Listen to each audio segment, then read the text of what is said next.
Welcome back, everybody. Wait, I'm not recording.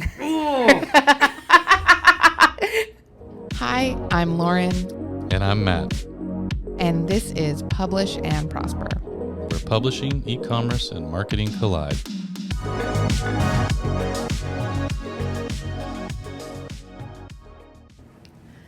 Okay, now I'm recording. Are you sure? Yes, You are recording. I am recording. I wouldn't know because I don't have any headphones. I had hit. You wouldn't know even if you did That's have probably headphones true as well. on. Okay. Okay. But you're sure we're recording? I am definitely recording. Can you see on her? Is she recording? Okay. I don't have my glasses, but yes, she is. I'm going to assume that you're telling the truth. Welcome back, everybody, to another episode of... Hopefully, we're recording another episode of Publish and Prosper. This would be episode number 60, the big 60, so almost me. I'm 10 years away from it, but and feeling it today for sure. I'm so sorry. Just kidding. Today's actually a really fun day because I finally have somebody else to talk to in here, which is going to be a lot. Yeah, I woke up spicy today. I didn't think that through all the way when I said, let's have a guest on the Yeah, podcast. well, hey, it's Sarah didn't know this either, but this is an interview for a job. Oh, great. Just kidding. Matt's been trying to replace me since day 2. Are you kidding? For the last 5 years. It's impossible to find somebody who likes Disney as much as me that I can keep around and have fun with. That's true. Yeah, so there you That's go. true. All right. We have Sarah Franklin with us, and Sarah is our PR expert here at Lulu. Her official title is Public Relations Manager, I believe. Yes. Right? Yeah. Senior Public Relations Manager, whatever, something like that. And she also spent a lot of time as a publicist in the world of authors and books, working for places like Smith Publicity, companies like Smith Publicity. So today we're going to talk about, obviously, book publicity, how to market your book using these types of activities. And Sarah is going to share a lot of her personal insight and expertise with us because, quite frankly, I think people get tired of hearing me and Lauren drone on about Disney, Taylor Swift, unfortunately, and some other things. So we're going to ask Sarah a bunch of questions and drive her crazy for a little while and hopefully bring some value to you guys, the 5 listeners that are out there. I think we're at least up to 6 by now. Think so? Yeah. If I don't count my mom, then we might still be at 5. Yeah, my mom's going to be added to this list. Okay, for so sure, we're good. 6. Yeah. Maybe 7. And if Sarah's husband knows any better, he's listening Yeah, too. you can listen. So 7. We got it. Scott, you better figure out how to work YouTube. That's just saying. Yeah. Anyways, when we talk about PR, though, let's just be very specific. It's a facet of marketing, obviously. PR, public relations, however you want to define it, but and it's often, by the way, associated with things like more traditional avenues, press releases, earned media opportunities, things where you don't typically associate it with paid marketing opportunities. But it's these days could be a very wide definition. How would you define PR, or how would you kind of explain to somebody what PR is versus just like run-of-the-mill digital marketing?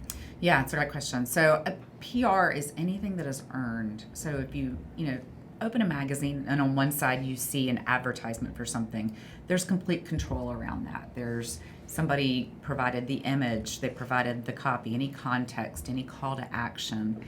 That is controlled, and that is not PR. That's straight up advertising.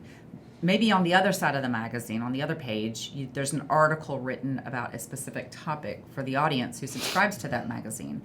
And if there's somebody in that article who's quoted as an expert, that is PR. It's basically exposure that you can earn from your credentials. I'm not sure if I'm comfortable with the fact that you could potentially describe it as controllable content versus non-controllable. Yeah. Yeah, actually, that is a really good way of framing it. I'm just Yeah. kidding, by And, the way. and an ominous way of framing it. I think it's actually a good Yeah. point, though, that you should be prepared for the fact that if you are going to also launch down the road of, putting a lot of effort into traditional PR and publicity around your book launch or other facets of your business, which you should, be prepared for the fact that when you get or gain earned media, you don't have a lot of control around that. Typically, they're going to pull from whatever assets you have that you've put out there in the public, right? Like your press release or your website or things like that, which is why it's super important to keep those things up to date and accurate.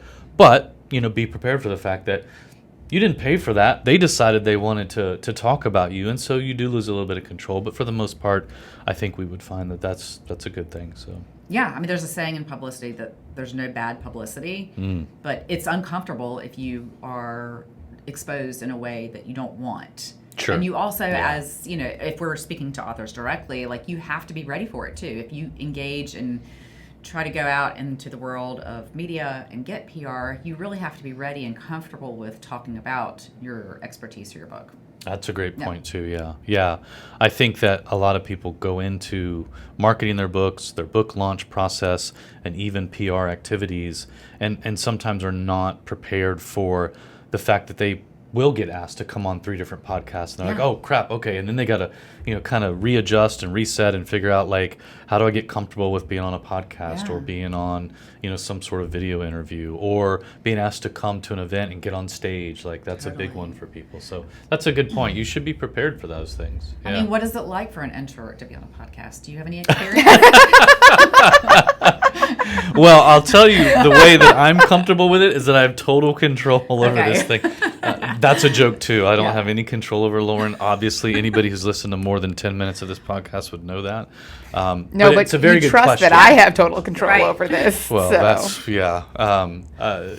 I think for introverts, which I think a lot of creative people are, what I would say is that as an introvert, it's completely different when I'm just having a conversation with 1 or 2 people that might still be broadcast to 10 other people or 100 other people or 400 other people.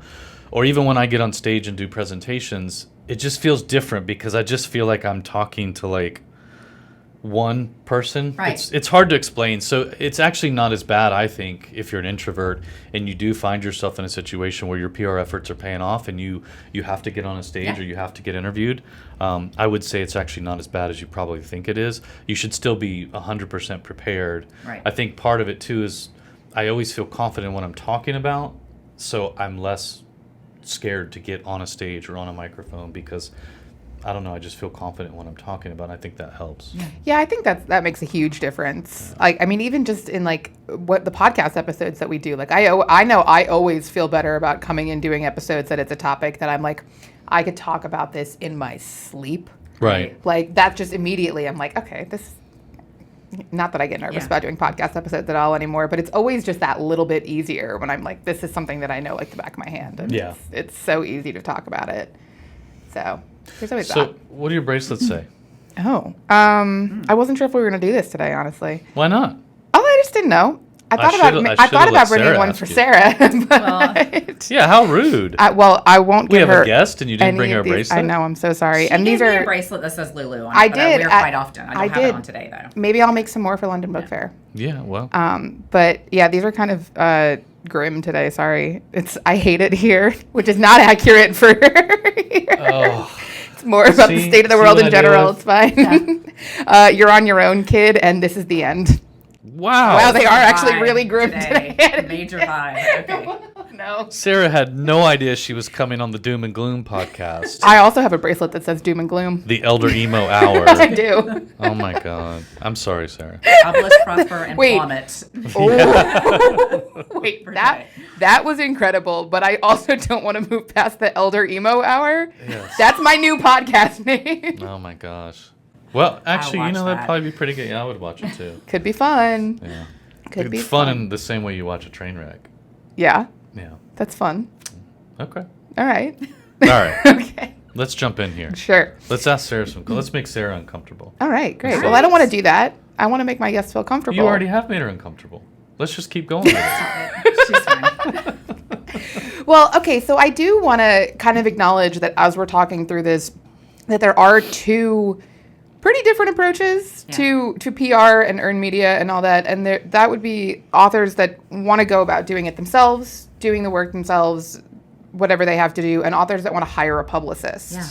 So do you have any insight into like kind of the difference between them? Just a super, super high level difference to like make sure everyone knows what we're talking about as we're doing this. I mean, imagine if you are a media contact, let's just say a local television, and somebody reaches out to you as a professional publicist rather than an individual living in that city. There's just a level of credibility that's there. That's Yeah. really the biggest difference. I mean, essentially somebody could do their own PR.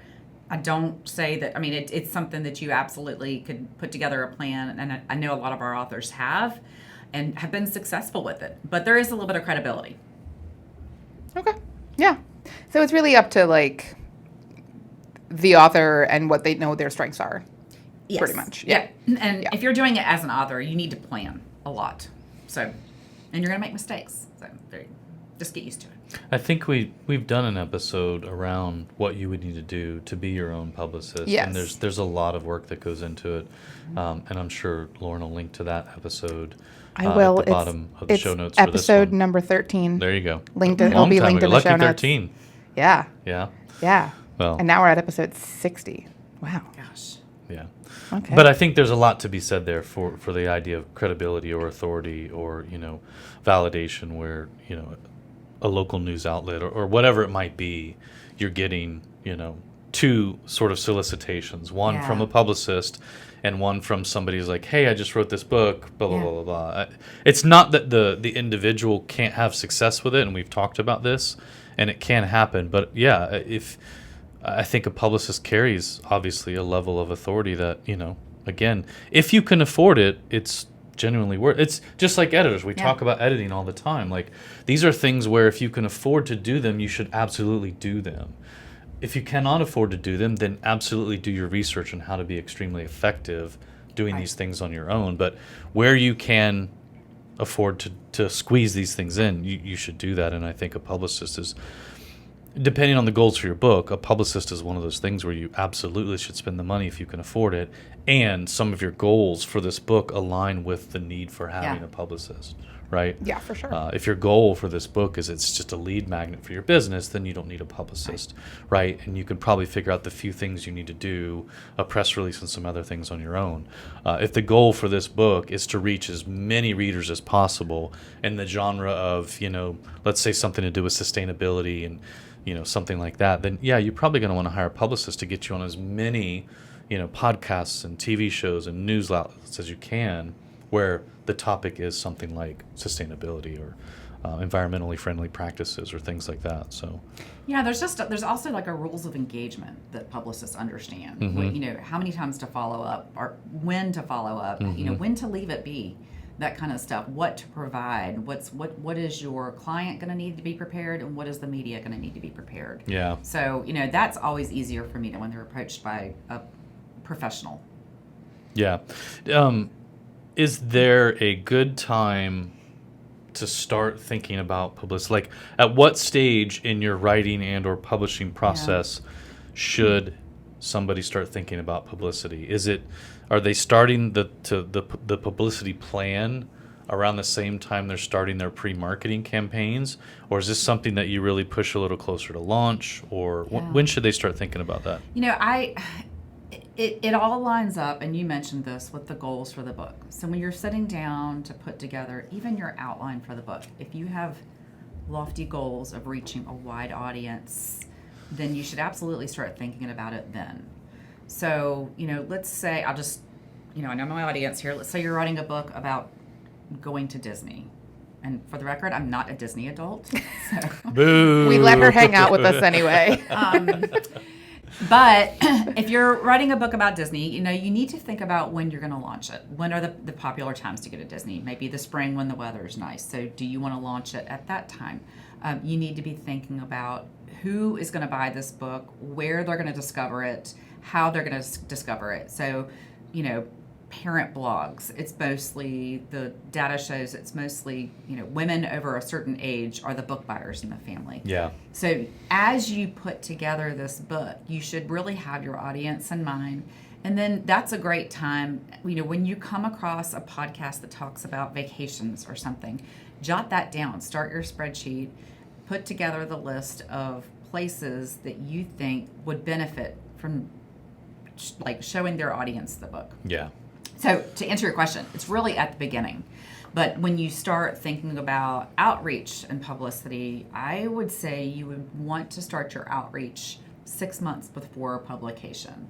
because typically the media has an appetite for new releases, and they want to showcase books that are, they're not out in the world yet or forthcoming, newly released books. Everybody here has watched the news or something on YouTube or TV or whatever that's like, okay, here's our guest, author of such and such book coming out in May 2025 or whatever. So that is going to be something that, envision that, back it up to when you think you might be needing to reach out to these outlets, which is months in advance.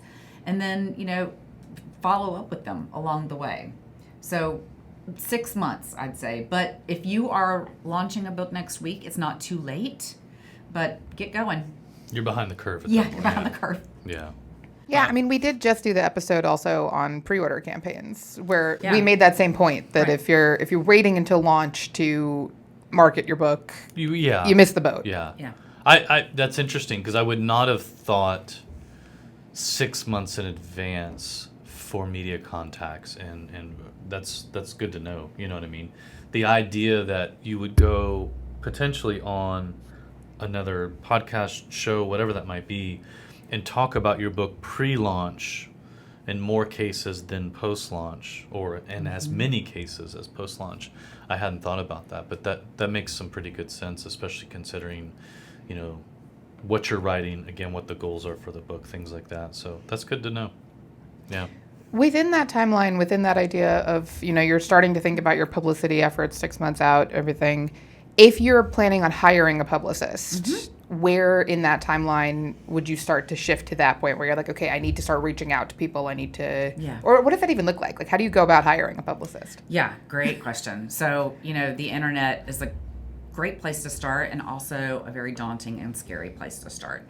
So you might want to begin with reputable book industry people who are connected to, if you follow Jane Friedman or somebody, who does she talk about when it comes to book publicity? Look at your publisher. Who are they talking about when it comes to book publicity? Make a short list of firms and set up some sales calls with them.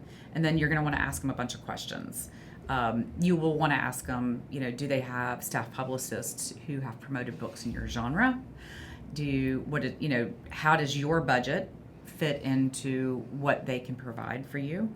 And then, you're going to establish this relationship of trust along the way. Whereas, they're not going to promise anything to you. And we can talk about that a little bit too, but you want to really be wary of anybody who's got I can do this, I can do that. I can get you on Good Morning America within a month. Those are some red flags, I would say. But, timing wise, to get back to your question, if you're calling people 6 months ahead of time and researching publicity firms or book publicists who might be independent contractors, 6 months is a great time to start that process and looking for them. Because in their minds, they're thinking, okay, I want to send out some advanced reader copies of this book. Advanced reader copies need to be sent out 3 months ahead of time to major outlets. Or, there's some timelines that they may be able to talk with you about the book release too. So, the book release date can shift if you need it to, which most of them do. A lot of times as you get close to launch, especially if you're planning 6 months out. But yeah, I hope that answers the question. Yeah, I'm rambling there. Sorry. No, it does. It does. It gave me 10 more questions too, but not in a bad way. Okay. I just wanted to keep I have so many more questions about it. So how long what does the process work in terms of are you hiring somebody for a 6 month contract? Or are you hiring somebody until you've achieved this goal? How does it work actually hiring somebody? Publicity takes time. So if we're using the same example of okay, I'm going to reach out to people who cover, Disney in March and it's December and I'm doing that. You reach out to them, it might be crickets, but who knows, that producer or podcast host or magazine editor, they may have flagged your email and just dumped it in a folder of things to visit in 2 months. So there's a process by which there's the outreach, push and pull, there's follow-up. I would say you would want to give it at least 2 solid months. Mm-hmm. If your budget does not allow for that, talk to a publicity firm about what they can provide you in a shorter timeline. When I did it, we even had a 3-week jumpstart program where we would give it a blitz, and then all the follow-up emails that came in, we turned them over to the author. because that's what their budget allowed Sure. for. It's just a starting point. So, when you're approaching publicists or a publicist, what are some of the things that, if I'm an author, Yeah. I need to be able to provide that publicist for them to get started? What are some of the things Yeah. I need to be prepared to hand over? It is a process of discovery, I have found, for a lot of authors when they get to that point. Because what happens is they might get like a questionnaire, or they might get hit with questions during that sales call that they've never thought of about. So what they need to be able to provide, and to also understand that it's a very collaborative process, right? So you need to be able to answer some serious questions like, who is this book for? And let me tell you what the answer is: not everybody. So your book is not for everybody. You need to be able to answer, who the ideal audience is, because it's not like a publicist can take a book, push it out to the world, and everybody, is going to be like, oh, this is it, this one for me. So they need to have a narrow audience. And I'll tell you, the more niche, the better. One of my favorite Hold on a books, second. What did you just say? they need to have a narrow No. audience. Did you say niche? Niche. Okay, thank you. Why? Niche? Stop it. No. Niche. Niche. You said it right. Niche. No, it's not niche. I was a French major. I can say niche. Or I say niche. But everybody heard it All us first. She Southerners, said niche. I- Stop niche. Thank you. So if First you- of all, I just recently learned that you spoke French at Yeah. all. That's awesome. it is niche, but yeah, if niche. you have a In or France, I- it's niche. Well, I have heard actually people say it niche, which is Well, like, that I think we can all agree is a hard no. yeah. Yeah. Yeah, Oh, but the boy. more niche the audience, the better. Like I was saying, one of my favorite books I promoted was about estate planning in the digital world. And I still follow this author, and she's just crushing it because it's relevant. It applies to almost, I want to say everybody is not the audience, but anybody who's going through estate planning.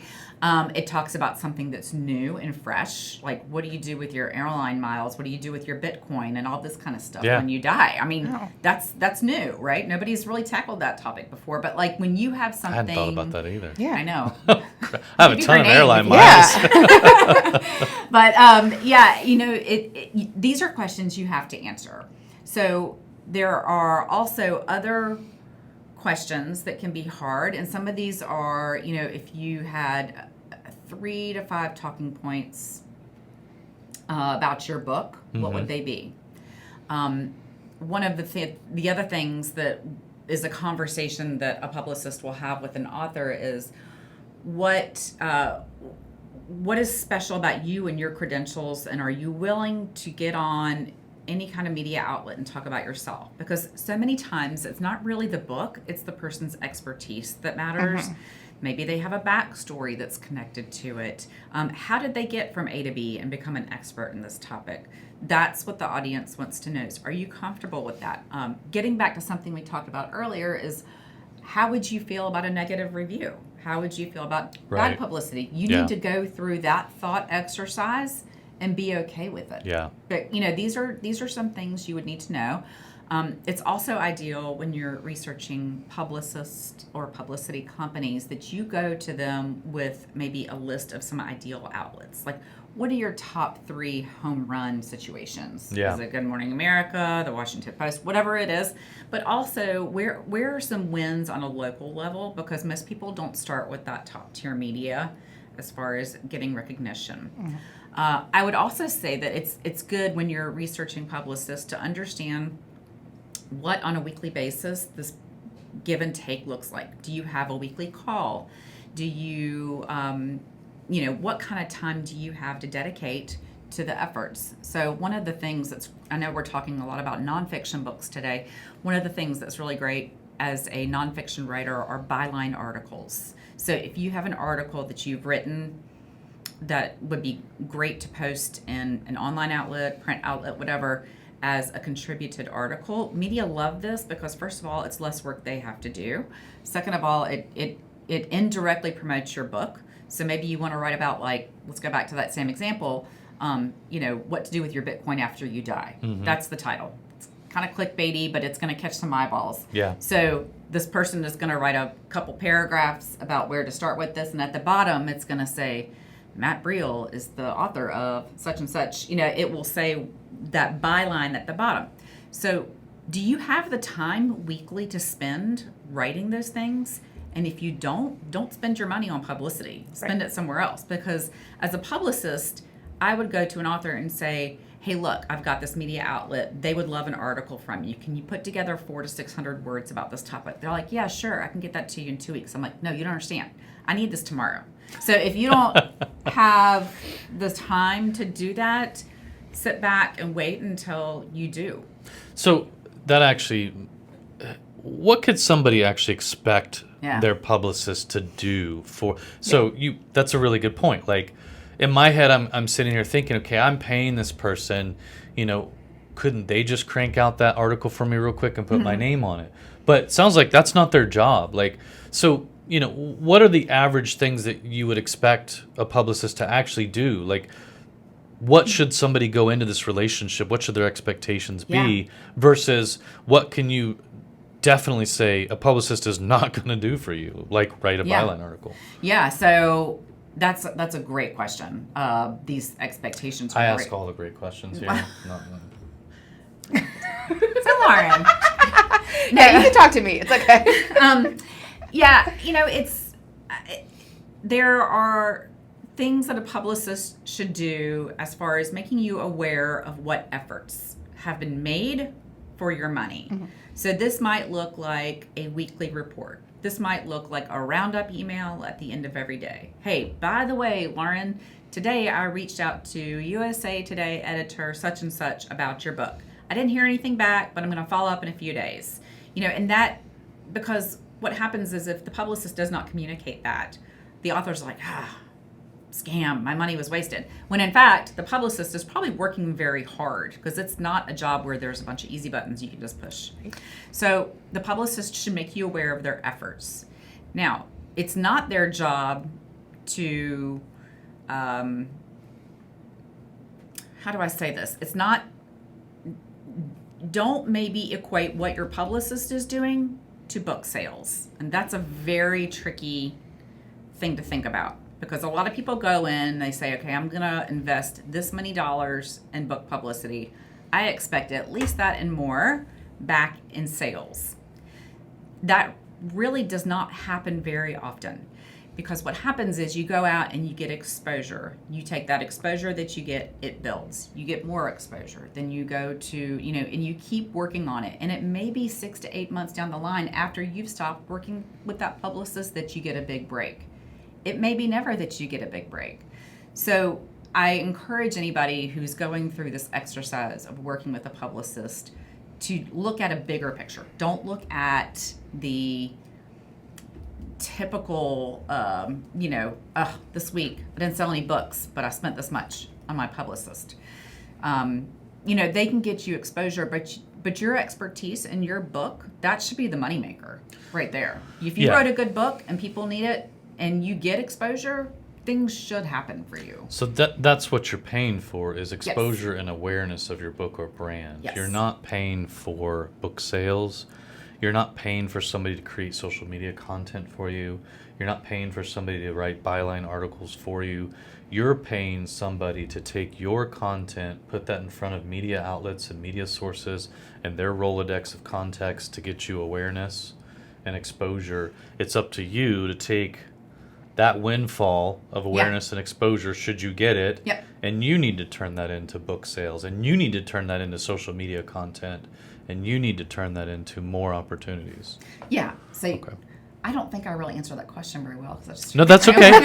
That's why I was summarizing it. But to get back to what you said, you can't expect your publicist to be providing on. They're not the expert. They are the conduit to get you in front of the media.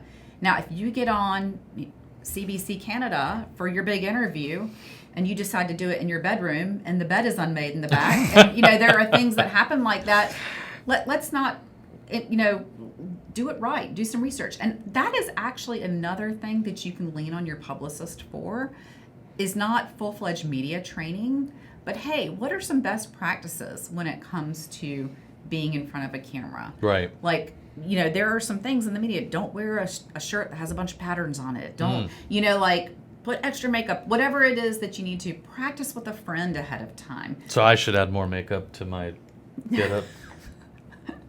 I'll keep that in mind. I don't think I have a shade that matches your skin tone, but I'll try to bring some next time just in case. It's called anger. That's funny. There's a full palette of it. You can get it at Sephora. That's hilarious. I'm just kidding. That's not me. I also realized as soon as I said that Jen could easily handle this, so I don't, never mind. More accurately, it's probably called old age, but whatever. Don't let me market makeup to anybody. I think that name is brilliant. I would buy it in a heartbeat. So I asked that question though because I genuinely, would assume that I would be getting some sort of content creation activity from a publicist as well, right? And I never thought about that. So this idea that they are, like you said, for lack of a better term, they're just the conduit. They are the facilitators of taking your content and getting it into the right hands that can take it and expose it to the rest of the world or a particular audience or genre or again. So I think it's important for people to understand what they can expect of a publicist, right? And what types of activities. And so like you said, what's really important is they should be getting some sort of summary from their publicist, whether that's daily, weekly, or bi-weekly about their efforts and what's the results of those efforts. But understanding that when you go into a relationship with a publicist, you have to be prepared, like you said. Identify your audience and your niche.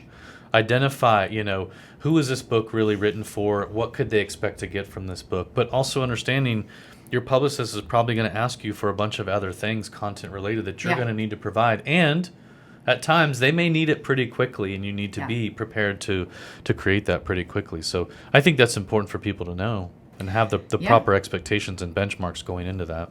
I think to your point about the content creation too, the old school way of thinking when it comes to media is a publicist is going to write a press release for me. They're going to put it on the wire, and then it's going to be gangbusters for me and my book.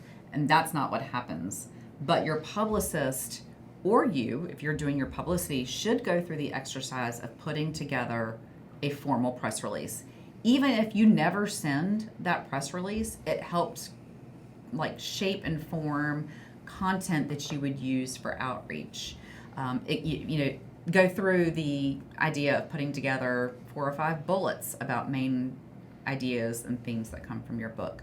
Maybe there's a quote that you want to use about the topic in your book. And again, the publicist is going to have this expertise in what the media is looking for. Getting back to my point about the media is looking for something about you sometimes, and not your book. It's not just about buy my book. You should never put that in a press release. So the press release can be kind of chopped up into bits, but there's a lot of great information on the internet about how to write a press release, the rules of engagement as far as the length, the tone. If you want to use AI to be a starting point for your press release, it probably could give you some fresh ideas as well. So when it comes to that, the publicist might take the information in the release and use it in a way to reach out to the media. So maybe they're pitching you for a radio or a TV interview.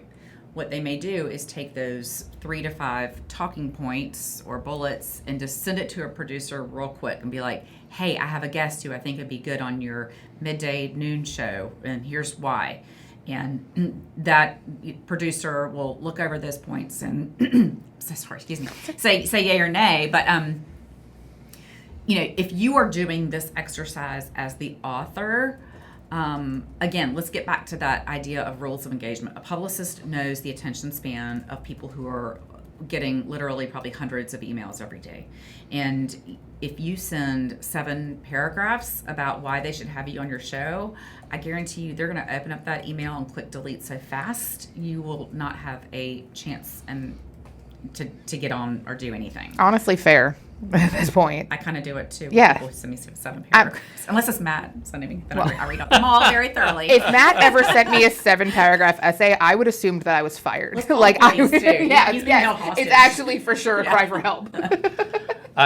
Okay, I'm gonna skip right over that. but you did say something a little while ago that I want to touch on. So let's go back to the idea that maybe somebody is going to do most of their PR on their own. Yeah. And maybe they can't afford a publicist, or maybe they just, for whatever reason they want to do it on their own. That's fine.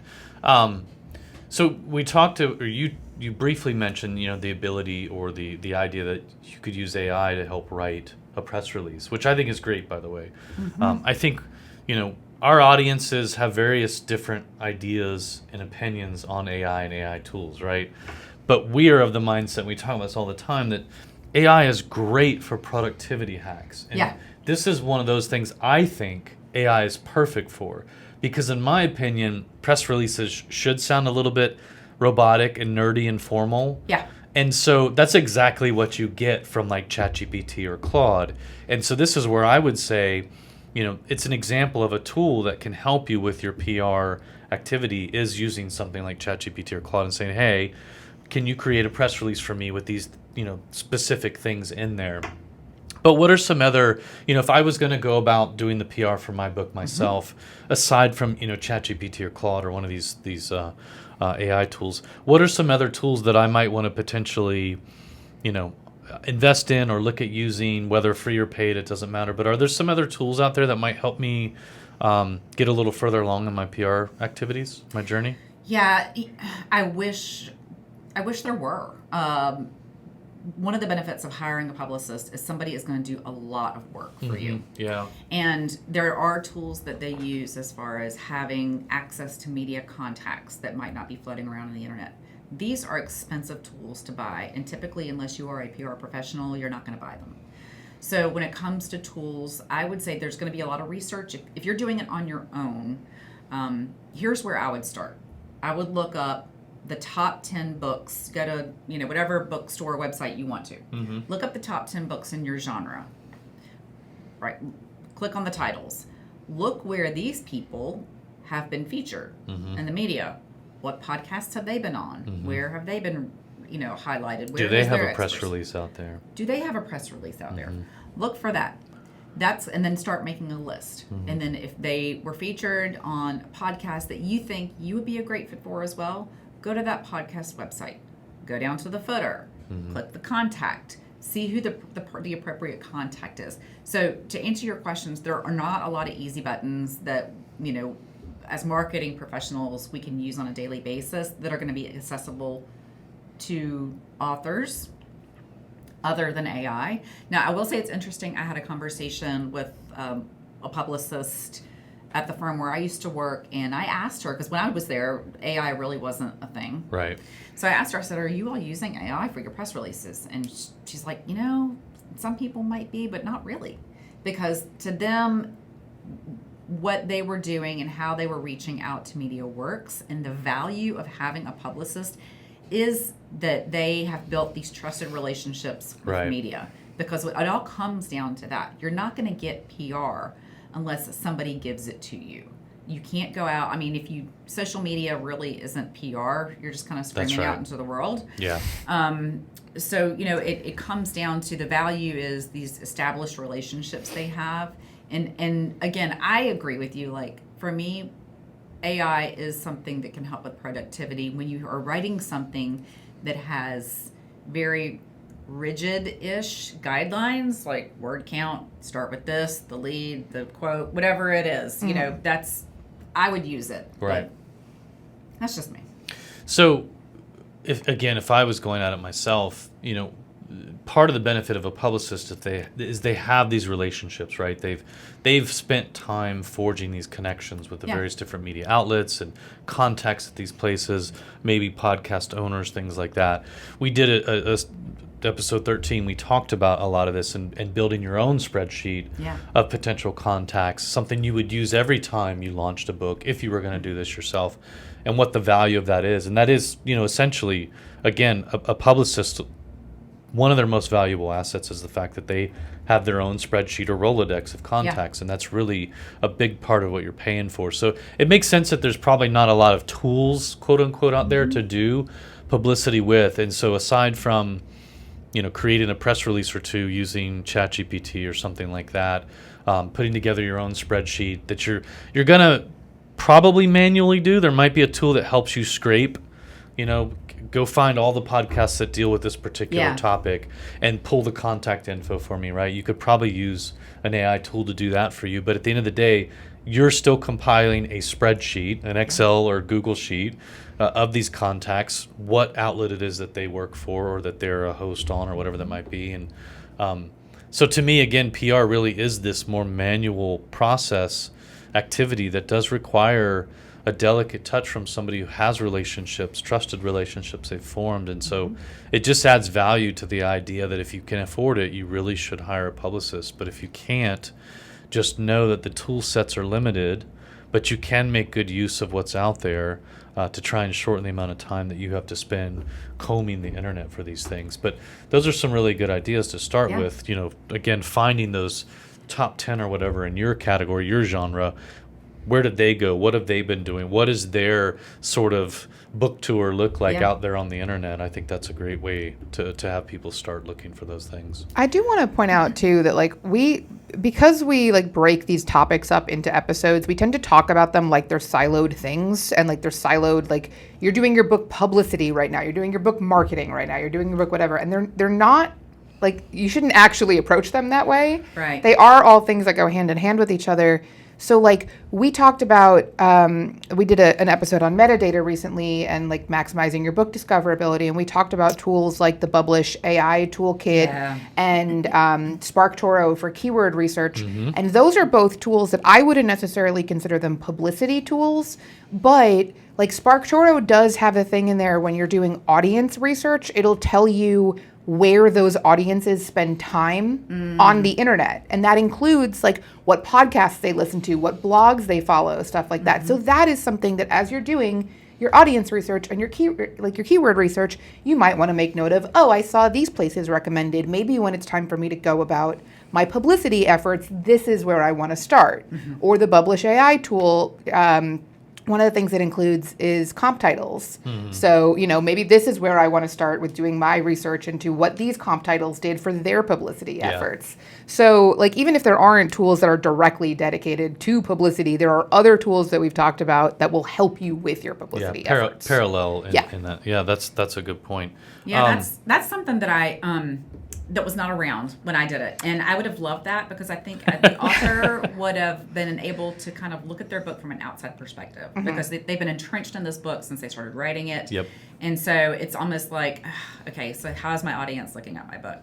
I do want to say there's two other things that are tools that are not necessarily technology tools, but they are tools that publicists use. One is Hero. I was going to ask you if that was still around. That's been around for a while. I go on and off about subscribing to them because I like to keep my And that's an acronym. tidy. What does it stand for? Help a Reporter Out. Help a Reporter Out. So you can go into Help a Reporter Out, just Google it, whatever, and find it, and you can subscribe to certain genres. And so here's how this works. On a daily, sometimes twice a day basis, you get this list of, reporters go into this platform, they put in what they're looking for, and then they get, it goes out to media, publicists, anybody who could, I don't think there's anybody a price. Subscribe to anybody it, really. Can subscribe to it. And so it may have something very specific. And a lot of it is the gift guide, looking for the best 2025 toaster or whatever. And there's a lot of stuff in there that's not going to apply to you. Every now and then there will be. And I kind of have a funny story if we have a second to talk about it. Okay. Love a funny story. When I was a publicist, I would subscribe to Hero, and one of the things, and sometimes it'll tell you which media outlet is looking for it, sometimes it'll just have a name, was, do you know anybody who's run the Krispy Kreme run in Raleigh, North Carolina? I'm writing a story about events that are like these, crazy, zany running events. Well, I did. For anybody listening, all 7 of you. This Krispy Kreme run is something that started probably 20-ish years ago in Raleigh, where you start at the Bell Tower at NC State University.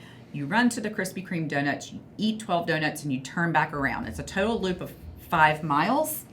You can run it competitively, or you can just run it for fun. And a lot of people run it for fun. They dress up in costumes.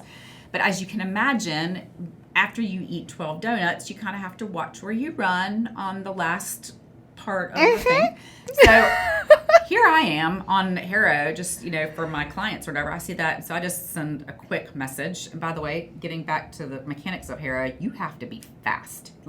Minutes, hours. If you find a hero email that's a couple days stale, don't even do it. So I replied, I was like, oh, I have. She's like, well, can I ask you a few questions for the New York Times? No. I was like, sure. So she did. We had a quick five-minute call about 2 hours later. And I was Sarah Gilbert, Raleigh resident and publicist who says, it was kind of gross at the finish line or whatever. It was sadly not the greatest PR. Okay, but it was still. honest. Let's say.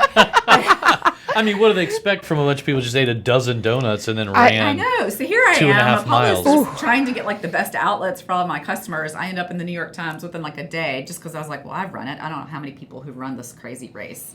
Anyway, help a reporter out. Getting back to it, you have to be nimble. You have to be precise.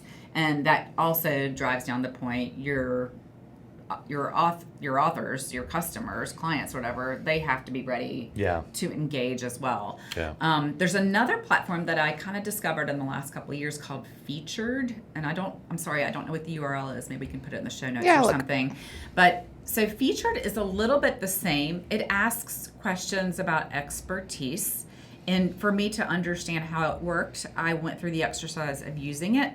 And I think you get 3 free responses a month. And so I went in and it was like, as a public relations manager, how do you such and such? And that's my role here. So I went in and asked and answered 3 to 5 points about how I did whatever it was asking. Right. And I was quoted in an online Forbes article. Oh. So it's something too where you can kind of go in and pick and choose, and something may come of it, nothing may come of it, but nothing's going to happen if you don't do anything. Yeah. So let's try to tie some of this back together. Let's say somebody is, whether they're using a publicist or not, but now we're into the process, right? And you're getting some features. You've maybe done an interview or two on a podcast or whatever that might be. Maybe you had a byline article that went public. I don't want to say viral, but you know what I mean. Yeah. How do I make the most of those opportunities now that it's out there, it's public? What do I do with that information? Because that's on me now, because the publicist did their job, or I did my job, and I secured those spots. I did the interviews. I've done the whatever it might be. How do I keep that momentum going? How do I continue to use that content to benefit whatever my goals are for my book? Yeah, if you get a significant, or not even insignificant, if you get a quality media run, and that might just be a review for some people. Sure. Go online, post it from the media sources platform, social media platform. So if the Raleigh News and Observer quoted you want to go in and you want to share the article that they did. That's better than going on social media and saying, I was quoted in this article here. I encourage everybody to go read it. Share that news source if you can. It just adds a level of credibility. Also, it might be a good time to circle back to some of the contacts you reached out to previously and just say, hey, heads up, I was featured here. I know you have a like-minded audience. Okay. If you're interested in having me on, I can talk about a fresh topic, different than this one. Whatever it is that you may be able to use that as momentum. Because where you might have gotten crickets from them because they didn't know who you are, if you come back to them showing that, hey, somebody else took a chance, here's the interview, now they can see, okay, this isn't just some quack coming out of the woodwork or whatever there might be. Like, this actually was a decent interview. They might be a little more willing now to, I got it. That's a good Yeah, good they don't take TV a lot of times will not take a chance on somebody if they don't have if they don't have any samples. Yeah. So if you do get a chance to have something taped and you're proud of it, use that as well. Okay. Be like, hey, I look good on TV, whatever it is that you want to get out there. So. Would you recommend if an author is reaching out to media outlets for earned media and they have some under their belt already as examples, would you recommend that they include that in their pitch to this? Like if they're reaching out to the New York Times, let's say, and they include in their pitch like this, like I or my book have been featured in this, and this already, and I would love to be featured in the New York Times too? Yeah, so there's a fine line for this because here's the deal with that. If you're reaching out to a very high level prominent outlet, a lot of times they may be turned off by that because they want to be the first ones to get you out. There might be some like exclusivity vibe around that they're going for. So, but it may work for other things. I absolutely would include it in some circumstances, not in others. And it really just depends on the media outlet and the type of media. I don't necessarily think that in an email pitch to a media outlet, you want to list everything that you've done. It kind of looks, what's the word? The pick-me energy, all the young people use. And it also doesn't keep your email brief. Yeah. You know, maybe there's one thing that applies to you. Like, if you want to get an idea of how I write a byline article, here's another place I have one posted. Or like, if you want to get an idea of how I present on television, here's a great example. That's going to be probably the best case for that. Yeah. Examples, not like... Not a resume. Not a... Perfect. Yeah, or Yes. pick one and just say, I've been featured in many publications, including one. Yeah, like, I mean, pick they can Google the one you. you're most proud of, Yeah, right? exactly. So it gives them the idea that, yes, you've been in more than one, but also here's the one I'm most proud of, or the most recent one. Or we all too often we see emails from people that are just, again, 7 paragraphs long. And if you got a 7-paragraph email from me, you should know something's wrong. Yes. But nobody's going to read through that crap. Like, they just don't have the time of the day, nor do they care, especially if they don't know who you are. Yeah. A 7-paragraph email to me stinks of sales pitch or something. So It does, and a lot of times, we receive sales pitches all the time. If I get one and it does have that one link, be like, this client used us, here's a testimonial. I will click on that one thing. Sometimes, if the rest of the email is presented to me in a professional way. your inbox is about to get flooded. It's okay. We won't give it out on air. It's easy. It's PR at Lulu. Okay, Matt's giving it out. Everybody knows it's out there. Forward. Add him to the distro That's list for right. that immediately. Totally. Unfortunately, Be I on have the good lookout news. for a and- 7-paragraph email from me, Lauren. Oh, God. You don't have time to write a You're 7 paragraph. absolutely right about that. I would Matt GPT it. Yeah, you would. It'd be great. I have good news and bad news. The good news is that the featured URL is just featured.com. So I linked that in the show notes. That's easy. Yeah. The bad news is that Harrow was shut down in December of 2024. Stop it. Yeah. Literally 2 months ago. Literally Not even not even 2 full months ago. It was just officially Wonder shut why. down. Maybe it just wasn't making enough money. 'cause Yeah. It's free.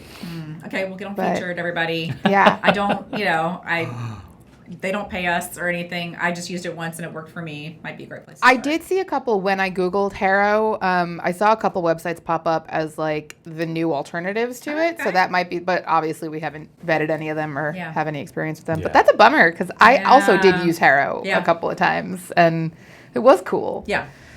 So sad. Yeah. Sad resource. But yeah. What a downer. So would you say that everything we've talked about so far, the different tactics, the activities, the processes, is all that pretty much standard across the board from fiction to nonfiction? Can everybody pretty much utilize these same tactics or look for these same types of things when they're going about the process of finding a publicist? Or are there some things that are a little more specific to fiction versus nonfiction? There are, I would say what we've talked about today falls more into the nonfiction bucket. Fiction's very different because what you are banking on are the feel good or feel bad emotional outcomes people arrive at by reading a book. There are some differences amongst fiction that may be relevant to nonfiction outlets. And so what that means is like if you're doing historical fiction and you wrote a book, I'm reading one right now, one of the Kristen Hanna books that's about World War II. The Nightingale? Yes, yeah. And it takes place in France during World War II, and if it's the D-Day anniversary, that might be a nice time for a publicist to tie in a fiction book to a real historical event. Right. Or maybe you're writing your book on, it's a fiction book, but the theme is animal rights. That's going to be a way that a publicist can use a fiction title to reach out to animal rights media. So there are ways that you can take fiction and be kind of crafty. But really for fiction, you want to focus on what's the outcome of the book. Does the reader feel enlightened, happy? Did it make them cry? What other authors does their book seem like it's aligned with, so it's very different, and you're banking on the social proof and the reviews. So for fiction, you primarily want to steer towards what kind of reviews can I get for this book, and then you kind of follow the same rules of engagement by taking your most favorite review and putting that online, or retweeting it, or not tweeting, but like resharing it from whatever social media outlet from that source, because it does lend more credibility to it. That makes sense. Yeah. Good. All right. Just some examples. I think as we get closer to wrapping things up, I think a lot of people have kind of their own opinions around what PR is, or maybe some people have worked with a publicist in the past and had good experiences or bad experiences. I personally, as a marketer, up until recently, never really subscribed to the traditional model of PR. I just always kind of, and now have come to embrace a lot of it. But are there any sort of, misconceptions, misinformation, any petty gripes or things that you would want to take this moment to clear up, or kind of say, hey, like, don't buy into this, or, this is really what you should expect, or things like that? Are there any things that you hear as a publicist or a PR person where you're like, well, that's actually not accurate, or that's not true, or anything like that? Yeah. There's two things. We kind of touched on them throughout this, but the red flags are, a publicist is not going to be able to make any promises to you other than, I will do this. Mm-hmm. The promise that can't be kept is, you will get this from it. Gotcha. So just know that if they're like, oh, I can get you on a certain thing, that's a red flag. That's one thing. The other thing is, there's a lot of hard work that goes into it. And to get back to the point that, if you're ever doubting what your publicist is doing for you, ask them. Yeah. They're probably busy doing their job rather than documenting it. Mm-hmm. So, like most people. So, it's something where I would say, if you're in doubt of what you're getting for your money, have a conversation with them about it. Yeah. Yeah. Cool. All right. Anything else, Lauren? No, I think that was great. Okay. You covered a lot of the questions that I've had, and I was a publicist for a year, and you still covered a lot of questions that I had. Well, I love your bookstore expertise. That's the favorite thing. Yeah. I miss my bookstore. It doesn't exist anymore. Oh. Well. Maybe that wasn't an expertise moment. Maybe that was. I wasn't the one paying the bills. It's okay. But more importantly, your expertise here was phenomenal. Oh, Thank you thanks. so much for sharing with us. Thanks for coming on. Thanks for having me. This Loved has been it. Fun. You are technically our first guest with both of us here. That's so true. Yeah. that was really exciting first guest Great. to have. Thank Yay. you. Thanks for listening, everyone. If you have any questions for Sarah that we didn't cover in this episode, you can email us at podcast@lulu.com, and we will pass them along to her and try to get you some answers. You can also ask me and Matt any questions that you might have. I guess that too. Podcast@lulu.com, or any of Lulu's social media. Come say hi, ask us questions, let us know what you want us to talk about in future episodes. Yep. Whatever you can think of. And until Thanks, then, Sarah. Thank you. Yeah. It's been fun. And thanks for listening. Later. All right. Bye. To learn more about this episode, check out the show notes on publishprosperpodcast.com. Publish and Prosper is brought to you by Lulu.com. To hear more episodes like this one, please like and subscribe wherever you listen. Thanks for tuning in.